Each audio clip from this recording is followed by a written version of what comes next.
शांत रहिएगा आप लोग। पंखा बंद, पंखा का लाइट कर दीजिए, पंखा बंद कर देखिए। पहले तो आपको यह बताओ, शोर मचाने वाले यार 2 मिनट में चुप रहो। लड़की किसी भी घर की हो सुरक्षित है। और यह सवाल मैं बार बार करता हूँ। एक तो समाज संवेदनहीन हो चुकी है, बिल्कुल कंप्लीट रूप से संवेदनहीन। समाज से कोई उम्मीद नहीं की जा सकती। मणिपुर की घटना के बाद मैं समाज को सबसे ज़्यादा कायर, कमज़ोर, जो कमज़ोर तबके पर जुल्म करे, अत्याचार करे, उससे बड़ा दरिंदा कोई हो ही नहीं सकता। और मणिपुर के घटना के बाद मैं इस भारत के समाज से नफरत करने लगा। मुझे दुख होता है। 15 साल की बच्ची और सैनिक की बीवी के साथ लगातार इंटरनल पार्ट को 2 घंटे तक ओपन छेड़ना और समाज के सामने बच्चियों का बारी बारी से बलात्कार करना, क्या आपको लगता है? 82, 84, 85% पॉर्न, 90% पॉर्न देखने वाला, दुनिया में सबसे ज़्यादा पॉर्न देखने वाला बिहार हो गया। Corex, drugs, smacks, whitener solution, लगभग 85% घर के बच्चे सेवन करते हैं। सट्टा और मटका में लगभग 82% लड़के। अब उनको पढ़ाई नहीं चाहिए, या तो सट्टा बाजार में रहेंगे या तो मटका के गेम खेलेंगे। तो आप हमको बताइए कि दुनिया का सबसे ज़्यादा पॉर्न देखने वाला देश हमारा कंट्री, और उसमें भी हमारा बिहार क्या करता है? और हम हमेशा यदि कोरेक्स और ड्रग्स में, स्मैक्स में रहेंगे तो क्या होगा? और उसके बाद मैं हॉस्टल के संचालन के बारे में शुरू से कहता हूं कि बेटियों को, माँ को, बाप को अपने बेटियों को किसी हॉस्टल के संचालन के अधीनस्थ नहीं रखनी चाहिए। या तो माँ किसी शहर में रहे और अपनी बेटी को पढ़ाए। मैं ये नहीं, आज नहीं, मैं 5 सालों से ये बात कहता हूँ कि बेटी जो गर्ल्स हॉस्टल भी है ना, उसका कोई मानक नहीं है। CCTV कैमरा, किसके तहत कोई गवर्नमेंट की पॉलिसी है या कि नहीं, गवर्नमेंट की कमेटी उसको कौन वाच कर रहा है, SDO या वहाँ के थाना प्रभारी का क्या मूल्यांकन है वहाँ उस हॉस्टल को लेकर के है। सरकार का कोई मापदंड हॉस्टल को लेकर के, निजी हॉस्टल को लेकर के नहीं है। इसी मुजफ्फरपुर में, याद होगा, मैं नहीं,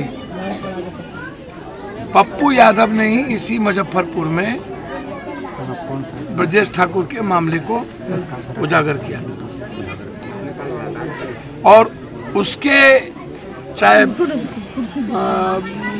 क्या आपको कह रहे हैं,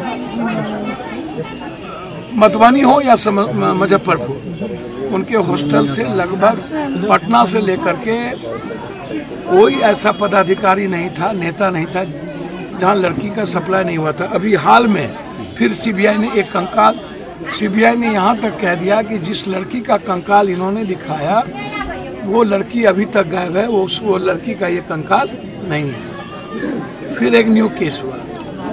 जो घटना लगातार घटना घटित हो रही है, जिस घटने को आप कह रहे हैं, इस घटना को आप इतने नॉर्मल में नहीं लीजिए कि एक बच्ची ने, जिसके पैर तार से बंधे हों, पैर सटे हों, और एक पतला गमछी जो मात्र एक फंसी लगी हो, आप उसके पैर में देखिए कहीं ना कहीं कोई ना कोई बिजली का शॉर्ट हो या कोई ना कोई बहुत बुरे तरीके से टॉर्चर किया गया।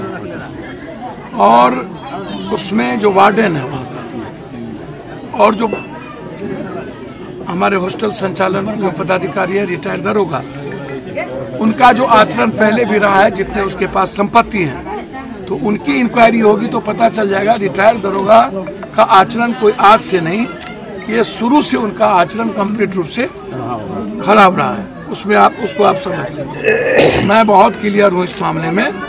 मैं इसको चाहूँगा कि यहाँ के एसपी SIT जांच कराए पूरी तरीके से, या पटना SIT जांच हो और किसी जुडिशियल ऑफिसर के सामने में SIT जांच हो, क्योंकि हॉस्टल संचालन के बारे में मुझे साफ है कि यह कहीं ना कहीं सेक्सुअल हरासमेंट का ये मामला है। सेक्स रैकेट वो वहाँ से वो चलाते होंगे। कहीं ना कहीं जो बच्ची हमारी काफ़ी बहुत ही निडर थी, निर्भीक थी, और वो बोल्ड होने के चलते उनको हॉस्टल के संचालन मालिक के द्वारा उनको प्रताड़ना झेलना पड़ा। मैं इस केस में किसी भी कीमत पर एक बच्ची जो 2 घंटा पहले अपने पिता से मिला हो और 2 घंटे के बाद फिर पिता उसके मिलने जा रहे हों, 2 घंटा और फिर कंप्लीट रूप से वह लड़की जाने के बाद मरी हुई मिलती हो, तो मेरा मानना है कि इसकी पूरी की पूरी जांच हर कीमत पर SIT से हो। कौन कौन लोग इसमें इन्वॉल्व हैं, कितने बच्चे पहले इन्वॉल्व इन्होंने ज़बरदस्ती किया, और इनका जो पुराना कैरेक्टर है, आचरण है संपत्ति का, उसकी भी जांच होनी चाहिए। और यह घटना आत्महत्या का नहीं है, यह घटना कंप्लीट रूप से हॉस्टल संचालन के मालिक और वहाँ के कंप्लीट रूप से वार्डन से लेके जो उनके साथ है उसमें उनकी संलिप्तता है, क्या क्या भूमिका है उसको। और थाना प्रभारी, वहाँ के जो थाना प्रभारी हैं वो उससे पैसा लेकर के पहले ही बिक चुके हैं, इन्वॉल्व है। खुद ग्रामीण ने पकड़ के उसको दिया, और जब बच्ची को लेकर के इसके परिवार, उसके मामा परिवार जब अस्पताल गए, तब तक ये हॉस्टल संचालन जो मालिक है वो दरोगा से मिल आए। तो इसीलिए उस थाना के का जो प्रभारी है कहीं ना कहीं उसका भी मिलीभगत है। उनको पहले ही तुरंत सबसे पहले उनको रूम को ब्लॉक करना चाहिए, फिर पूरी की पूरी जो SFL की रिपोर्ट है, टेक्निकल रिपोर्ट है, उस पर काम करनी चाहिए, जो अभी तक काम शुरू नहीं हुई है। पूरी पूछताछ करने के बाद मौत का खुलासा हो जाएगा। कल वैसे ही हम लोगों का व्यापक धरना है इसी सिंह के घटना को लेकर के। अन्य जो एक कई लोग इसमें पहले भी हम आए थे एक बलात्कार की घटना में, वो है हमारी मुद्दे हैं बेटियों के सवाल पर। 7 महीने के अंदर जब यहाँ की प्रशासन इसे ईसा सिंह को नहीं ला पाई, जिसका पिता जज हो, और उसको नहीं निकाल पाई जो चतुर्भुज स्थान में जाके बेच दिया जाए। अब और हमारी बेटी को बेच दे और उसके बाद हमारा पदाधिकारी हाथ पर हाथ धर करके बैठा रह जाए, तो कल संभ्रांत लोगों ने, सारे लोगों ने और हमारी पार्टी ने निर्णय लिया है कि हम लोग क्रमबद्ध बेटी को बचाने के सवाल पर हम लोग लगातार मुजफ्फरपुर से हम लोग एक मुहिम शुरू करेंगे, जिसमें कल एक धरना है, फिर प्रदर्शन होगा।